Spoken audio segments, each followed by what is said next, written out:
Pero en espacios abiertos, por ejemplo los recreos, yo creo que también debería flexibilizarse debido a que en el día a día, y ya lo hemos escuchado de las autoridades, se va a comenzar a eliminar progresivamente el uso de la mascarilla en espacios públicos abiertos, con más de 80% de aforo con dosis, con 3 dosis. Entonces, creo que ese mismo beneficio se le debe dar también a la escuela. Estamos con Daniel Alfaro, líder de Educación de Propuesta del Bicentenario y exministro también de Educación. ¿Cómo está, señor Alfaro? Buenos días.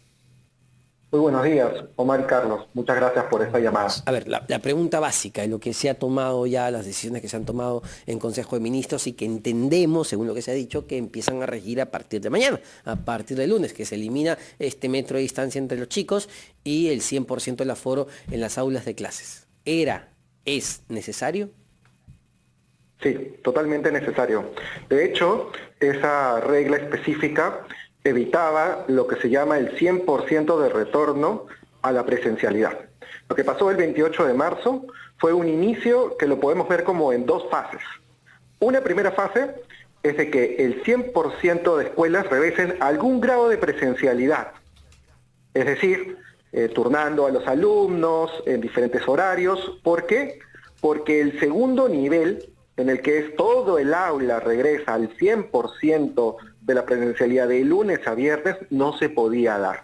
Y es que este metro de distancia impedía de que todos los alumnos podrían congregarse al mismo tiempo en el aula. Eso ha ocasionado que desde la fecha, desde el inicio de clases hasta ahora, muchos colegios no hayan podido efectivamente cumplir con la promesa o de restituir el derecho educativo al 100%, y ya sabemos de que como país estamos rezagados frente a otros países de la región que sí han logrado ese 100%, incluso el año pasado. Entonces creo que ha sido una medida totalmente necesaria y, por supuesto, también tardía.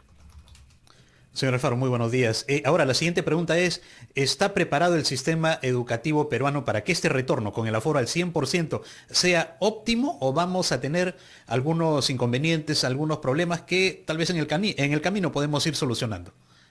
Lo primero que hay que resaltar es que en estas semanas de inicio de clase no hemos tenido una mayor incidencia del virus en la sociedad por el retorno de clases. Eso es algo que se decía mucho el año pasado y evitaba que tengamos una política mucho más decidida para el retorno a clases, ¿no? Y eso en estas pocas semanas ha evidenciado de que las escuelas no generan un incremento del contagio del virus.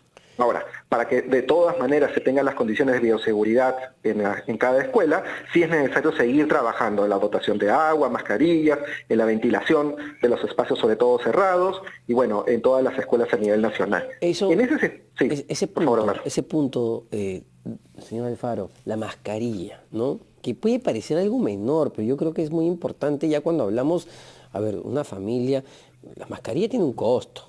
La mascarilla tiene un costo y para que la mascarilla funcione, lo que he escuchado de los salubristas es que hay que cambiarla cada 6 horas, al menos cada 6, 8 horas.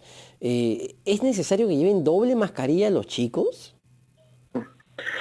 Acá hay 2 temas importantes. Uno es la provisión de las mascarillas, porque lo primero que has hablado es de la barrera económica, Claro. ¿no? Entonces, lo primero es que el Estado debe proveer esas mascarillas para poder cumplir con los códigos de bioseguridad. Ahora, lo segundo es qué tan necesario es usarla o en qué momentos es necesario usarla. Así es. ¿No? Entonces, vemos que en lugares cerrados todavía hay recomendaciones de que se tiene que seguir manteniendo, sobre todo cuando el aula no tiene una ventilación fuerte.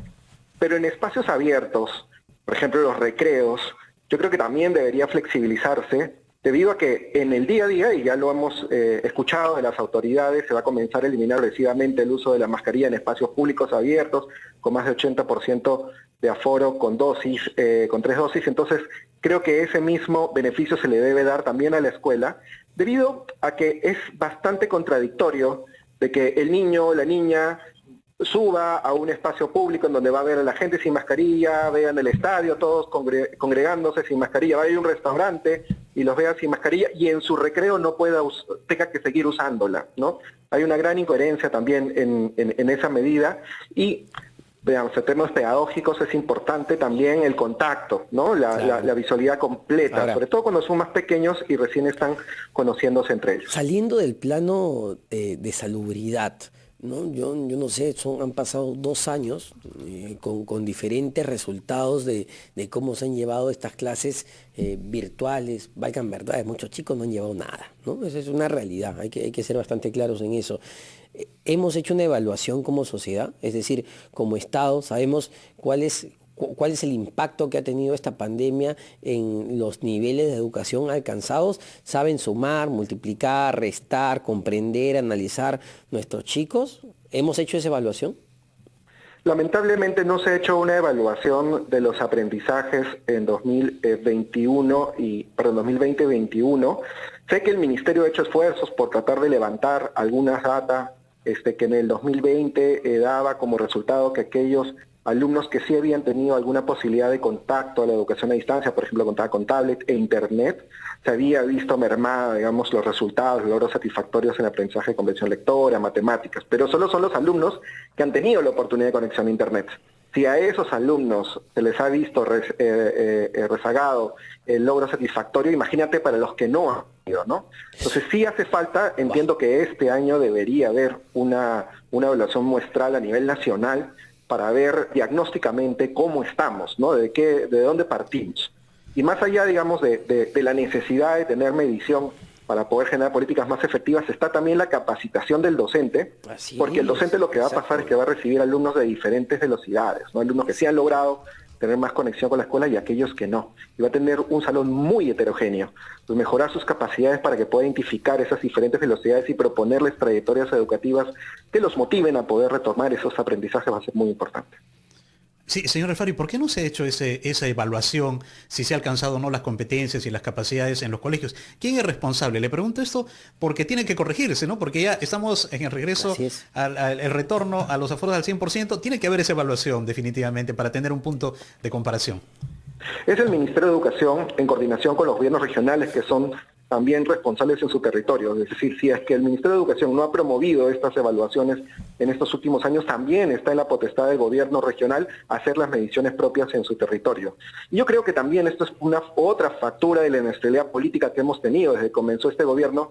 Ya vamos teniendo más de 3 ministros de educación, lo cual tampoco le da una sostenibilidad a la gestión que permita justamente implementar estas medidas más técnicas necesarias para mejorar la política educativa.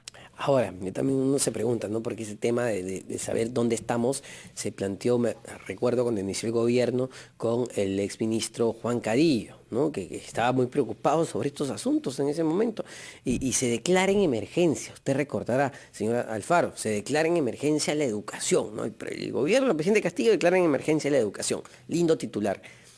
¿Qué se hizo? ¿Qué implica esto? ¿No? Porque claro, nos encanta declarar en emergencia todo, pero ¿qué se hace después de eso? Creo que te lo comenté en una entrevista anterior, Omar, creo que a esa emergencia le faltó urgencia, ¿no? Porque el año pasado, a diciembre del 2021, la foto del cierre del año fue bastante mala, ¿no? Solo el 20% de escuelas que podían regresar a clases, lo hicieron, solo el 20%. En Lima no fue ni el 2%. Y nosotros teníamos solo algo del 5% de nuestros alumnos hacia octubre del año pasado en clases. Argentina, Chile, tenían más del 80% de sus alumnos, ¿no? Entonces, sí creo que una declaratoria de urgencia tiene que apalancar acciones muy concretas que restituyan derecho educativo. Y ahora que ya se está logrando recién en este año, ¿no? Lo que tenemos que hacer ahora es la calidad, ¿no? Como es que no regresamos a una misma escuela, digamos, con los efectos que teníamos también antes de la pandemia, sino también aprovechamos este momento para hacer las reformas que necesitamos profundizar, ¿no? Y mejorar la calidad de los aprendizajes.